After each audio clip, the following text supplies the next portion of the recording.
할렐루야. 오늘도 나사렛 아침 묵상을 함께 하시는 모든 분들을 우리 주님의 이름으로 환영하고 축복합니다. 오늘 함께 나눌 말씀 욥기 33장 14절에서 33절 말씀을 제가 읽고 말씀을 함께 나누겠습니다. 하나님은 한번 말씀하시고 다시 말씀하시되 사람은 관심이 없도다. 사람이 침상에서 졸며 깊이 잠들 때에나 꿈에나 밤에 환상을 볼 때에 그가 사람의 귀를 여시고 경고로써 두렵게 하시니 이는 사람에게 그의 행실을 버리게 하려 하심이며 사람의 교만을 막으려 하심이라. 그는 사람의 혼을 구덩이에 빠지지 않게 하시며 그 생명을 칼에 맞아 멸망하지 않게 하시느니라. 혹은 사람이 병상의 고통과 뼈가 늘쑤심의 징계를 받나니 그의 생명은 음식을 싫어하고 그의 마음은 별미를 싫어하며 그의 살은 파리하여 보이지 아니하고 보이지 않던 뼈가 드러나서 그의 마음은 구덩이에 그의 생명은 멸하는 자에게 가까워지느니라.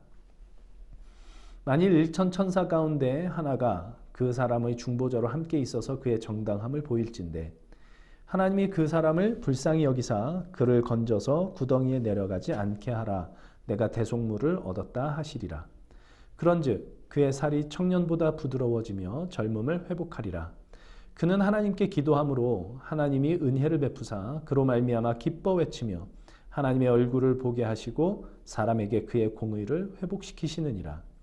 그가 사람 앞에서 노래하여 이르기를 내가 범죄하여 옳은 것을 그르쳤으나 내게 무익하였구나. 하나님이 내 영혼을 건지사 구덩이에 내려가지 않게 하셨으니 내 생명이 빛을 보겠구나 하리라. 실로 하나님이 사람에게 이 모든 일을 제삼 행하심은 그들의 영혼을 구덩이에서 이끌어 생명의 빛을 그들에게 비추려 하심이니라. 욥이여 내 말을 귀담아 들으라. 잠잠하라. 내가 말하리라.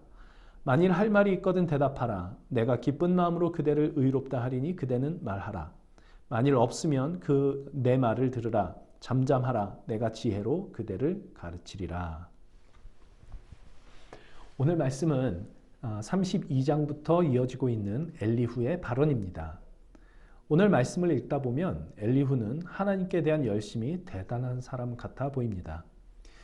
그는 하나님은 끊임없이 말씀하시는 하나님이시며 사람은 듣기 싫어할지라도 끊임없이 말씀하여 주시고 당신의 그 말씀으로 사람의 교만함을 물리치시는 분이시라 이렇게 말합니다. 하나님은 고난을 통해서도 말씀하시는 분이시며 그분이 허락하시는 고난은 사람으로 하여금 하나님을 더욱더 구하게 하며 그리하여 그에게 생명의 빛을 던져주시기 위한 그런 고난이라고 얘기를 합니다. 곧 하나님께서 허락하시는 고난은 그저 아무런 의미 없이 우리를 괴롭게 하는 것이 아니라 더 선하고 큰 목적을 위하여 허락된 것이라 라고 말을 하고 있는 겁니다.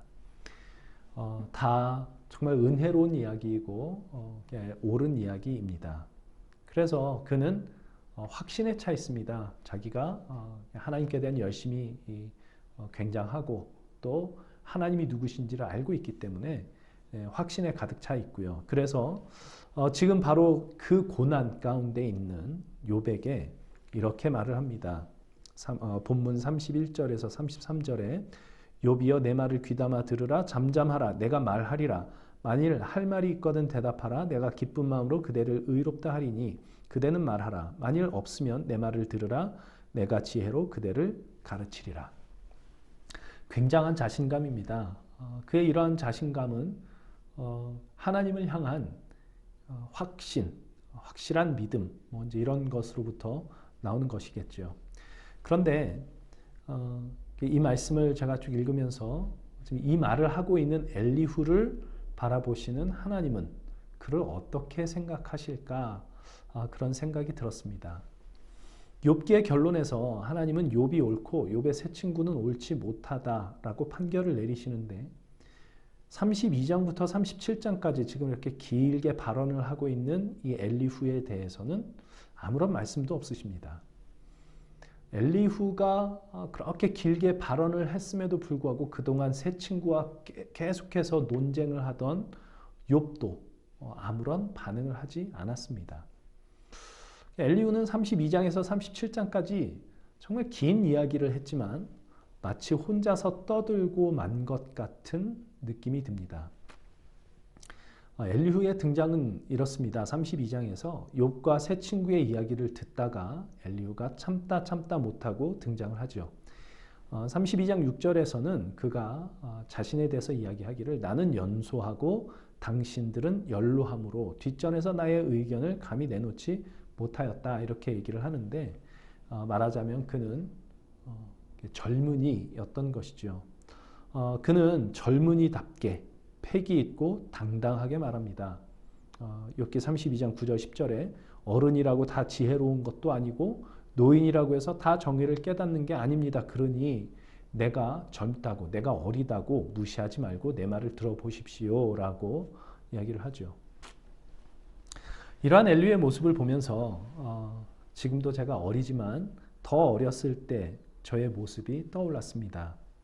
하나님의 말씀의 맛을 알아가기 시작하던 시절, 하나님의 은혜를 정말 충만하게 맛보았다고 느꼈던 그런 시절이 있었습니다.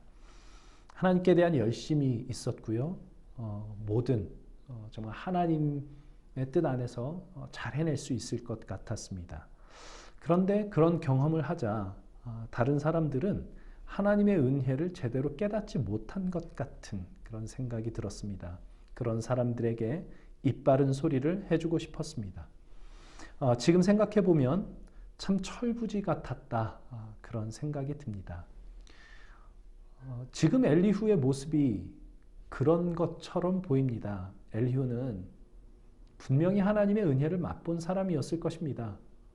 어린 나이에 그 맛을 보고 나니 정말 용감하게 그 은혜를 맛보지 못한 사람들이 눈에 맛보지 못했던 것 같은 그런 사람들이 눈에 보였을 것이고 욥도 그 중에 한 사람이라고 생각을 했었던 것 같습니다. 그래서 욥에게 너무나 용감하게 당신 내 말 좀 들어보시오 라고 말을 할 수 있었던 것이고 또 욥의 세 친구에게도 욥이 분명히 하나님 앞에 잘못을 저지르고 있는 것이 맞는데 그거 하나 설득시키지 못하는가라고 욥의 세 친구들도 질책을 하죠. 제가 저의 상상이지만 엘리후가 이제 시간이 쭉 흐른 후에 지금 여기서 자신이 쏟아낸 말들을 생각하면 아마 이불킥을 하지 않았을까 그런 생각이 듭니다. 부끄러워서 어쩔 줄을 몰라 밤에 잠자리에 들었다가 이불을 차는 그런 모습입니다. 신앙과 삶은 몇 가지 우리가 확신하고 있는 것들, 우리가 배우고 믿고 확신하고 있는 것들로는 설명이 안 되는 때가 사실은 훨씬 많습니다. 많은 나이를 먹은 건 아니지만 점점 나이를 먹어가면서 더욱더 분명하게 깨닫는 것입니다. 그래서 하나님의 은혜를 철부지같이 써먹던 시절이 부끄럽습니다. 그것은 그때 나에게 필요한 만큼 하나님께서 주셨던 것일 뿐인데 마치 그게 전부인 양, 내가 모든 것을 다 알고 있는 양 그렇게 생각하고 행동했던 것 참 부끄럽습니다. 그러나 조금 맛본 하나님의 은혜로 철부지같이 굴었던 그 시간도 소중하다 그런 생각이 듭니다.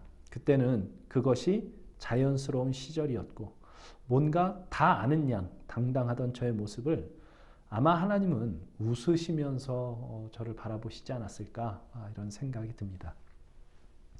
전도서 3장 11절은 이렇게 기록을 하고 있습니다. 하나님이 모든 것을 지으시되 때를 따라 아름답게 하셨고 또 사람들에게는 영원을 사모하는 마음을 주셨느니라. 그러나 하나님이 하시는 일의 시종을 사람으로 측량할 수 없게 하셨도다.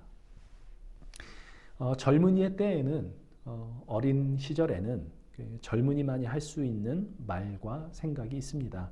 나이가 들면 나이가 들어야만 할 수 있는 말과 생각이 있죠. 엘리후는 지금 자신이 할 수 있는 최선을 다하고 있는 것일 겁니다. 욥기의 전말을 다 알고 있는 저로서는 이 젊은 엘리후의 말이 약간은 우습게 들리기는 합니다. 욥이여 내 말을 귀담아 들으라. 정말 이 손발이 오그라드는 말입니다. 이건 마치 정말 신실한 주의 종이 나이 드신 신실한 주의 종이 어떤 고난 가운데 있는데 그분께 가서 제가 내 말을 좀 들어보십시오 라고 얘기를 하는 것과 같습니다. 정말 손발이 오그라듭니다. 그렇지만 젊은이로서 그런 열정도 좋다, 그런 생각도 듭니다. 각자의 때가 있는 것 같습니다. 젊을 때가 있고 조금 더 성숙할 때가 있고 또 더 많이 성숙하고 노인의 길을 걸어갈 때가 있습니다. 어느 때이든 우리 하나님을 놓지 않는 한 하나님은 당신의 선하신 뜻을 이루어 가실 겁니다. 때로는 이불킥을 할 만큼 부끄러운 기억도 있겠지만 그런 것들을 가지고도 하나님은 당신의 뜻을 이루어 가실 것입니다. 욥기의 아름다움은 여기에 있는 것이 아닐까 싶은 생각이 들었습니다. 답을 하나 딱 정해서 그 답을 강요하지 않고 하나님께서 나타나 모든 상황을 정리하시기까지 각자 처한 위치에서 하나님께 대한 열심을 내는 사람들의 이야기가 욥기의 그 이야기를 가득 채우고 있는 것, 이것이 욥기의 아름다움이지 않을까 이런 생각을 합니다. 오늘 우리는 어떤 때를 지나가고 있습니까? 젊은 때일 수도 있고요. 조금 성숙한 때일 수도 있고 또 노인의 때일 수도 있습니다. 어떤 때이건 우리 하나님을 놓지 않기로 하면 좋겠습니다. 때로는 실수할 때도 있지만 하나님께만은 내가 최선을 다해 볼 수 있으면 좋겠습니다. 그러면 우리 하나님은 우리의 모든 것을 가지고 우리의 실수를 가지고도 우리의 부끄러운 기억을 가지고도 당신의 이야기를 끊임없이 만들어 가시고 완성하실 것입니다. 그 하나님을 믿는 믿음으로 오늘 하루 승리할 수 있는 저희들 될 수 있기를 우리 주님의 이름으로 소망합니다. 기도하겠습니다. 하나님은 모든 것을 합력하여 선을 이루시는 분이심을 믿습니다. 우리의 실수나 부끄러운 기억으로도 당신은 당신의 뜻을 이루실 것입니다. 그러니 하나님, 우리 실수할 것을 두려워하지 말게 하시고 오직 우리 하나님을 위해 최선을 다하는 저희들 될 수 있게 하여 주옵소서. 오늘이라는 시간에 우리가 반드시 지나가야 할 우리의 때를 최선을 다해 하나님 편에 서서 걸어갈 수 있게 하여 주옵소서. 우리 하나님께서 우리의 삶과 이 세상의 역사를 그렇게 완성하실 것을 믿는 믿음으로 걷게 하여 주옵소서. 예수님의 이름으로 기도합니다. 아멘.